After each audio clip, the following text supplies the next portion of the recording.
Salute Bharat. Salute ഭാരതിൽ ഇന്ന് നമ്മുടെ അതിഥിയായുള്ളത് മുതിർന്ന മാധ്യമപ്രവർത്തകൻ ശ്രീ TK രാജഗോപാലാണ്. സാർ നമസ്കാരം. നമസ്കാരം. നമസ്കാരം സാർ, നമ്മുടെ ഇന്ത്യൻ പ്രധാനമന്ത്രി അടുത്ത ഒരു നീണ്ട വിദേശയാത്രയ്ക്ക് പുറപ്പെടാൻ ഒരുങ്ങുന്നു. അദ്ദേഹം ഫ്രാൻസിലേക്കാണ് ആദ്യം പോകുന്നത്.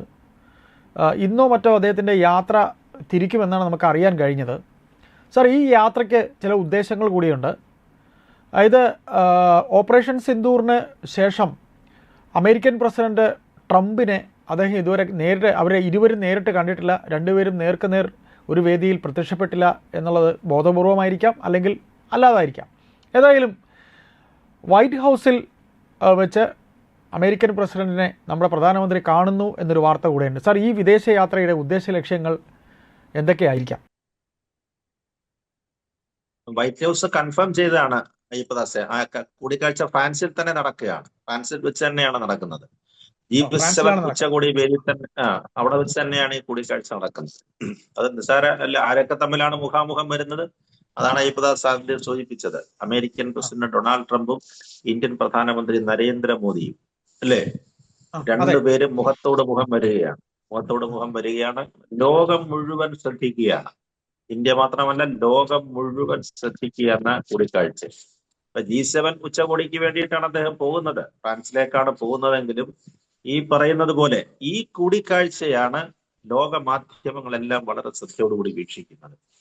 അതിന് കാരണമുണ്ട്. കാരണമെന്ന് പറഞ്ഞാൽ G7 ഉച്ചകോടി അതൊരു സാധാരണഗതിയിലുള്ള റൊട്ടീൻ ചടങ്ങുകളും മറ്റു കാര്യങ്ങളൊക്കെയാണ്. ലോക തലവന്മാരൊക്കെ പങ്കെടുക്കുന്നതാണ്. പക്ഷെ മോദിയും ട്രംപും കൂടെ കാണുമ്പോൾ എന്താണ് സംഭവിക്കാൻ പോകുന്നത്? എന്തിനാണ് അവരെ ഒന്നിച്ച് കാണുന്നത്? അങ്ങനെ വളരെ ഗൗരവപ്പെട്ട ചില ചോദ്യങ്ങൾ ഇതിനകത്ത് വരുന്നുണ്ട്. കാരണം അത് പശ്ചിമേഷ്യയുമായിട്ട് ബന്ധപ്പെട്ട് നിൽക്കുന്നതാണ്. അതിനു മുമ്പ് നമ്മുടെ യാത്രാ ഉദ്ദേശം എന്ന് പറയുന്നത് നമ്മുടെ വാണിജ്യ കരാറുകൾ, അതിൽ ഉഭയകക്ഷി കരാറുകളുണ്ട്. അത്തരം കാര്യങ്ങൾ, ഊർജ മേഖലയിലുള്ള ചില പ്രശ്നങ്ങളുണ്ട്. അപ്പൊ അത്തരത്തിലുള്ള ചില സഹകരണ കരാറുകൾ വരുന്നുണ്ട്. പ്രതിരോധ മേഖലയിലുണ്ട്. അപ്പൊ ഇത്തരം കാര്യങ്ങളൊക്കെ സ്വാഭാവിക ചടങ്ങുകൾ വേറെയുണ്ട്. പക്ഷെ അതല്ലാതെ പശ്ചിമേഷ്യൻ യുദ്ധ പശ്ചാത്തലത്തിൽ ഇവർ രണ്ടുപേരും കൂടെ കാണുകയാണ്. അവിടെയാണ് ഈ കൂടിക്കാഴ്ചയ്ക്ക് വലിയ പ്രാധാന്യം വരുന്നത്.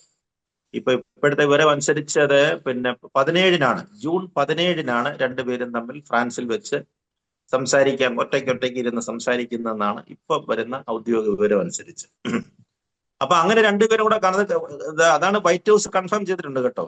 മോദിയും ഇന്ത്യൻ പ്രധാനമന്ത്രി നരേന്ദ്രമോദിയും അമേരിക്കൻ പ്രസിഡന്റ് ഡൊണാൾഡ് ട്രംപും ജനുവരി 17 ഫ്രാൻസിൽ വെച്ച് മുഖാമുഖം ഒറ്റയ്ക്ക് ചർച്ച നടത്തുന്നു പറഞ്ഞുള്ള ഒരു കൺഫർമേഷൻ വന്നിട്ടുണ്ട്. അപ്പൊ അവർക്ക് എന്താണ് പറയാനുള്ളത്? അവർക്കിടയിൽ എന്താണ് സംസാരിക്കാൻ പോകുന്നത്? അതാണ് ലോക രാഷ്ട്രങ്ങളിലുള്ള പ്രതിനിധികളൊക്കെ ഇതിനെ വളരെ ഗൗരവമായിട്ട് രാഷ്ട്രീയ നിരീക്ഷകന്മാർ ചർച്ച ചെയ്യുന്നത് തന്നെയാണ്. എനിക്ക് തോന്നുന്നത് ഈ പശ്ചിമേഷ്യൻ സംഘർഷം ഏതാണ്ട് അവസാനിക്കുകയാണ്. ഏതാണ്ടെന്നേ പറയാൻ പറ്റത്തുള്ളൂ, പൂർണ്ണമായിട്ടൊന്നും പറയാൻ പറ്റത്തില്ല. കാരണം എന്ന് പറഞ്ഞാല് കരാറായിട്ടുണ്ട്. ഇറാനുമായിട്ടുള്ള വെടിനിർത്തൽ കരാർ അമേരിക്കയും അതോടൊപ്പം തന്നെ ഇസ്രായേലും സമ്മതിച്ചിട്ടുണ്ട്. ഇസ്രായേലിന്റെ ഭാഗത്തു നിന്നൊരു ഔദ്യോഗിക വിശദീകരണം ഇപ്പോഴും വരുന്നില്ല കേട്ടോ. അപ്പൊ അങ്ങനെ ഒരു ചെറിയ സംശയം ഇപ്പോഴും ബാക്കി നിൽക്കുന്നുണ്ട്. അമേരിക്കൻ ട്രംപ് ഉറപ്പിച്ചു പറയുന്നുണ്ട്. പിന്നെ ട്രംപ് പറഞ്ഞു കഴിഞ്ഞാൽ പിന്നെ അപ്പുറത്തേക്കൊന്നും കയറി മറ്റോ ചെയ്യത്തില്ലായിരിക്കാം എന്ന് തോന്നുന്നു ഇസ്രായേലിന്റെ കാര്യത്തിൽ. പക്ഷെ അമേരിക്ക കൃത്യമായിട്ട് പറയുന്നുണ്ട് അത് അവസാനിക്കുന്നു, കരാറാണ്. ഈ കരാർ വ്യവസ്ഥകൾക്കകത്തില് ചില നീക്കുപോക്കുകൾ വേണ്ടി വരുന്നു. അങ്ങനെയാണല്ലോ ഏത് കരാറിനെ സംബന്ധിച്ചിടത്തോളം ഉണ്ടാകുന്നതാണ്. അപ്പൊ അങ്ങനെ ചില വ്യവസ്ഥകളിൽ മാത്രമേ ഇനി ബാക്കിയുള്ളൂ എന്നാണ് പറയുന്നത്. അതോടൊപ്പം തന്നെ വരുന്ന ഈ കരാറ് പ്രാവർത്തികമാകാൻ പോകുന്നു, അല്ലെ യുദ്ധം തീരാൻ പോകുന്നു എന്നുള്ളതിന്റെ ഏറ്റവും വലിയ സൂചനയാണ് നമ്മളിപ്പോ കേൾക്കുന്നത്. ഇറാന്റെ പരമോന്നത നേതാവായ അയാത്തുള്ള ഖമേനിയുടെ അദ്ദേഹത്തിന്റെ ശവസംസ്കാരം ജൂലൈ മാസം 9 നടത്താൻ പോകുന്നു. എത്ര ദിവസമാണ് വെച്ചുകൊണ്ടിരിക്കുന്നതെന്ന് ആലോചിച്ച് നോക്കി. അവരുടെ പരമോന്നത നേതാവാണ്, ആത്മീയ നേതാവാണ്. എല്ലാ തരത്തിലും അവരെ നയിച്ചുകൊണ്ടിരുന്ന പരമാധികാരി എന്ന് പറയാവുന്ന അതിന് കഴിഞ്ഞ ഫെബ്രുവരി 18 അതായത് പശ്ചിമേഷ്യൻ യുദ്ധം തുടങ്ങിയ അന്ന് തന്നെ ഇറാനിലേക്കുള്ള ആക്രമണത്തിന്റെ ആദ്യത്തെ ദിവസം തന്നെ അദ്ദേഹത്തിന്റെ കൊട്ടാരത്തിനെ തവിടുപൊടിയാക്കി കളഞ്ഞു. ഇസ്രായേലിന്റെ പിന്നെ യുദ്ധവിമാനങ്ങൾ, ബോംബർ വിമാനങ്ങൾ, ഈ ബങ്കർ ബസ്റ്റർ ബോംബുകൾ ഉപയോഗിച്ച് ആ കൊട്ടാരം തവിടുപൊടിയാക്കി. കൃത്യമായിട്ട് അദ്ദേഹം അവിടെ ഉണ്ടായിരുന്നു, അവർക്കത് ലൊക്കേറ്റ് ചെയ്യാൻ പറ്റി. പ്രത്യേകിച്ച് മൊസാദിന്റെയൊക്കെ സപ്പോർട്ട് കൊണ്ട് അവർക്കത് ലൊക്കേറ്റ് ചെയ്യാൻ പറ്റി. ആദ്യത്തെ ദിവസം തന്നെ കൊന്നുകളഞ്ഞു അദ്ദേഹത്തെ. വധിക്കുക, അക്ഷരാർത്ഥത്തിൽ വധിച്ചു കളഞ്ഞു. അതാണ് വേദന. കൊല്ലുക എന്നല്ല, വധിച്ചു കളയുകയാണ് ചെയ്തത്. അപ്പൊ അങ്ങനെ വരുമ്പോൾ യുദ്ധം വിജയിച്ചു എന്നൊക്കെയുള്ള ധാരണയിലായിരുന്നു അവർ പൊയ്ക്കൊണ്ടിരുന്നത്. ഖമേനിനെ കൊന്നു കഴിഞ്ഞാൽ പിന്നെ ബാക്കി ആരും ഇവിടെ ഇല്ലല്ലോ, രാജ്യം അരക്ഷിതാവസ്ഥയിലാകും, ആ സമയത്ത് രാജ്യം പിടിച്ചെടുക്കാം എന്നൊക്കെയുള്ള കണക്കൂട്ടലിൽ നീങ്ങിയതാണ്. പക്ഷെ കാര്യങ്ങൾ കയ്യിൽ നിന്നില്ല. പിന്നീട് അത് നീണ്ടുപോയി. ഇപ്പൊ 100-ാം ദിവസം കടന്നിട്ട് യുദ്ധം പിന്നെ മുന്നോട്ട് പോയിക്കൊണ്ടിരിക്കുകയാണ്. അതിനിടയിലാണ് ലോകരാഷ്ട്രങ്ങളിൽ വലിയ ആഗോള സാമ്പത്തിക പ്രതിസന്ധി ഉണ്ടായി. ഹോർമൂസ് അടയ്ക്കുന്ന സ്ഥിതി വന്നു. ലോകരാഷ്ട്രങ്ങളെല്ലാം ഇടപെട്ടു. UAE അടക്കമുള്ള ഗൾഫ് രാജ്യങ്ങളിലെ, പശ്ചിമേഷ്യൻ രാജ്യങ്ങളെല്ലാം, GCC രാഷ്ട്രങ്ങളെല്ലാം അമേരിക്കയും ഇസ്രായേലും ആക്രമിക്കുന്നു. ഇറാൻ തിരിച്ചടിക്കുന്നു. അങ്ങനെ ഇറാൻ ആക്രമിക്കുന്നു. അപ്പൊ അങ്ങനെ തിരിച്ചടികൾ വരുന്നു. അങ്ങനെ വലിയ സംഘർഷമായിരുന്നു. എണ്ണയ്ക്കും ക്രൂഡിനും അതേപോലെ തന്നെ LPGക്കും ഒക്കെ ലോകത്ത് മുഴുവൻ ഷോർട്ടേജ് വരുന്നു. ചരക്ക് കപ്പലുകളുടെ പ്രശ്നം വരുന്നു. അങ്ങനെ ഒരു 100 ചില്ലുവാനം ദിവസം വളരെ ലോക രാജ്യത്തിന്റെ അസ്ഥിരതയിലേക്ക് കൊണ്ടുപോയതാണ്. ആ യുദ്ധമാണ് ഇപ്പൊ അവസാനിപ്പത്. എല്ലാവർക്കും, എനിക്ക് തോന്നുന്നു എല്ലാവർക്കും മതിയായി തോന്നുന്നു. എല്ലാവർക്കും മതിയായി ഇക്കാര്യത്തിൽ. അപ്പൊ അങ്ങനെ വന്നു കഴിഞ്ഞപ്പോഴാണ് ഇതിന്റെ ഏതാണ്ട് ഒരു ധാരണ വന്നിട്ടുണ്ട്.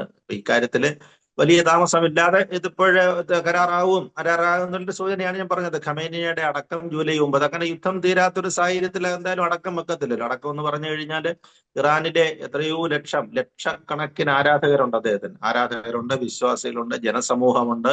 അവർക്ക് പങ്കെടുക്കേണ്ടതാണ്. അതേപോലെ ലോക നേതാക്കളും പങ്കെടുക്കും. ലോക നേതാക്കളും പങ്കെടുക്കുന്ന ഒരു വലിയ ചടങ്ങായിരിക്കും അദ്ദേഹത്തിന്റെ ശവസംസ്കാരം, ഖബറടക്കം എന്ന് പറയുന്നത്. അപ്പൊ അങ്ങനെ അതിന് ആ ഡേറ്റ് ഫിക്സ് ചെയ്യണമെന്നുണ്ടെങ്കിൽ തീർച്ചയായിട്ടും ഇക്കാര്യത്തിൽ ഒരു ധാരണ ഉണ്ടായിക്കാണും. അത് യുദ്ധം നിർത്തുക എന്നുള്ളത് തന്നെയാണ്. അതാണ് ഞാൻ പറഞ്ഞത്, യുദ്ധം നിർത്തുന്നതിന്റെ ഏറ്റവും വലിയ സൂചനയായിട്ട് നമുക്ക് അതിനെ എടുക്കാമെന്ന് പറഞ്ഞതിന്റെ കാര്യം അതാണ്. അതോടൊപ്പം തന്നെയാണ് ഇവരുടെ ഹോർമുസ് കടലിടുക്ക് തുറക്കാൻ അതിനും തയ്യാറാവുന്നു എന്നുള്ളതാണ് പറയുന്നത്.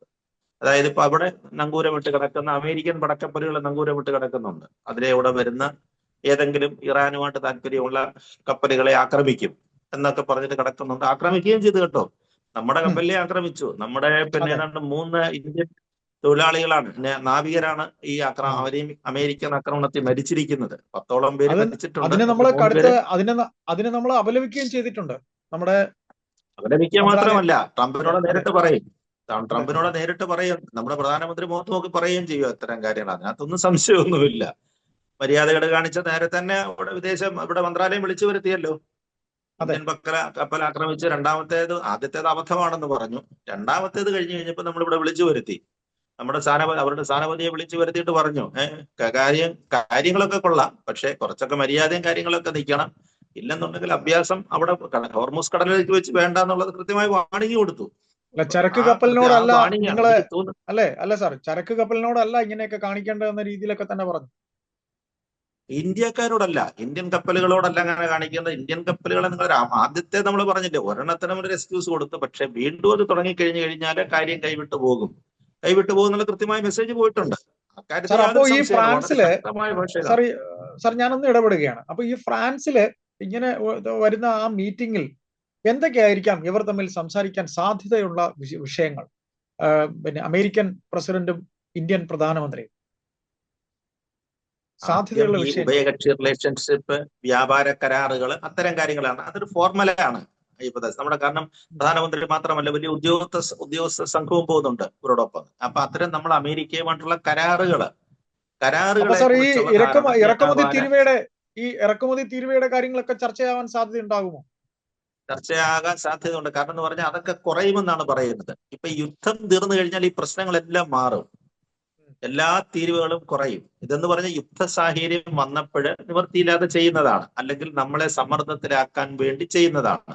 നമ്മൾ റഷ്യയുടെ ക്രൂഡ് വാങ്ങിച്ചിരിക്കുന്നു, നമ്മൾ വില കുറച്ച് കിട്ടുന്ന റഷ്യൻ എണ്ണ മേടിക്കുന്നതിന്റെ പേരിലുള്ള വൈരാഗ്യമായിരുന്നു അദ്ദേഹത്തിന്. അതിലുള്ള വൈരാഗ്യമായിരുന്നു. ആ വൈരാഗ്യത്തിന്റെ പുറത്താണ് ഈ പറയുന്ന പെനാൽറ്റിയൊക്കെ, ടാക്സ് ഒക്കെ, നികുതി അധികമായിട്ട് നമ്മുടെ പോലെ അടിച്ചേൽപ്പിച്ചത്. യുദ്ധം തീർന്നു കഴിയുന്നു, ഹോർമൂസ് കടലിടുക്ക് സ്വതന്ത്രമാകുന്നു. അതിലൂടെ ഏതൊരു കപ്പലുകൾക്കും വരാവുന്ന ഒരു സാഹചര്യം ഉണ്ടായി കഴിഞ്ഞാൽ എണ്ണ വില താഴേക്ക് വരത്തില്ലേ? ഇപ്പൊ ഈ നിൽക്കുന്ന ആടിക്കളിച്ചുകൊണ്ടിരിക്കുന്ന ക്രൂഡിന്റെ വില താഴേക്ക് വരും. അത് വീണ്ടും താഴേക്ക് ഏതാണ്ട് ഒരു 60-70 തന്നെ വീണ്ടും വരുമെന്നാണ് പറയുന്നത്. പെട്ടെന്ന് തന്നെ അത് വരും. അങ്ങനെയാണ് അതിന്റെ ഒരു സാഹചര്യം. കാരണം എല്ലാ രാജ്യങ്ങളിലും എണ്ണ കെട്ടിക്കിടക്കുകയാണ്. ഈ യുദ്ധം വന്നത് കൊണ്ട് എണ്ണ ഉൽപാദക രാജ്യങ്ങളിലുള്ള പ്രതിസന്ധി ഒന്ന് ആലോചിച്ച് നോക്കി.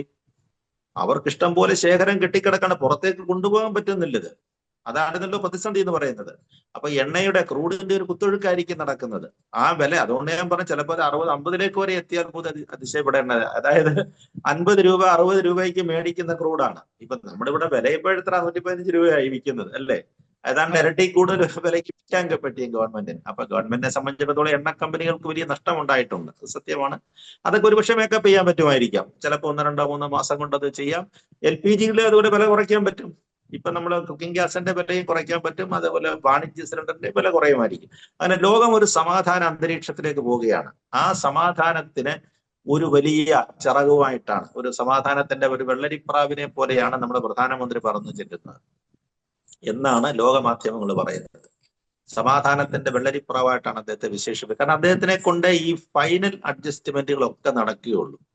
എന്തെങ്കിലുമൊക്കെ നീക്കുപോക്കുകൾ ബാക്കിയുണ്ടെങ്കിൽ അതിനകത്തിൽ ഇടപെടാവുന്ന പ്രമുഖരായ നേതാക്കന്മാരിൽ ഏറ്റവും തലയെടുപ്പുള്ള നേതാവ് നമ്മുടെ പ്രധാനമന്ത്രി തന്നെയാണ്. അതുകൊണ്ടാണ് ഈ കൂടിക്കാഴ്ചയെ ലോകമാധ്യമങ്ങൾ വളരെ ശ്രദ്ധയോടുകൂടി അവർ വീക്ഷിക്കുന്നതും ഇത്തരം കാര്യങ്ങൾ പ്രധാനമന്ത്രിയുടെ റോളിനെ കുറിച്ച് അവർ പറയുന്നത്. ഇനി ഇതല്ലാതെ മറ്റൊരു സംഭവം കൂടെ ഉണ്ടാകുന്നുണ്ട് കേട്ടോ. ഈ മാസം ഇന്ന് 14 ഇന്നാണ് അമേരിക്കൻ പ്രസിഡന്റ് ഡൊണാൾഡ് ട്രംപിന് 80 വയസ്സ് തികയുകയാണ്. അങ്ങനെ ഒരു സംഭവം ഉണ്ട് കേട്ടോ. പുള്ളി കിടക്കുകയാണ്. അദ്ദേഹത്തിന്റെ ജന്മദിനമാണ് ഇത് കേട്ടോ. അദ്ദേഹത്തിന്റെ ജന്മദിനമാണ്. ഇപ്പൊ വൈറ്റ് ഹൗസിൽ വലിയ പരിപാടികളൊക്കെയാണ് ഒരുങ്ങുന്നതെന്നാണ് പറയുന്നത്. വലിയൊരു ആഘോഷമാക്കുന്നതിനായിട്ടാണ്. അതുപോലെ അമേരിക്ക ഇതിന്റെ 250ാമത്തെ സ്വാതന്ത്ര്യ ദിനത്തിന്റെ കൂടാണ്, അമേരിക്കൻ നാടുകളുടെ ഒരു ജന്മദിനത്തിന്റെ ആഘോഷം കൂടാണ് അവിടെ എടുക്കുന്നത്. അപ്പൊ അങ്ങനെ വന്നു കഴിഞ്ഞപ്പോഴത്തേക്ക് ട്രംപിന് 80 തികയുന്നു.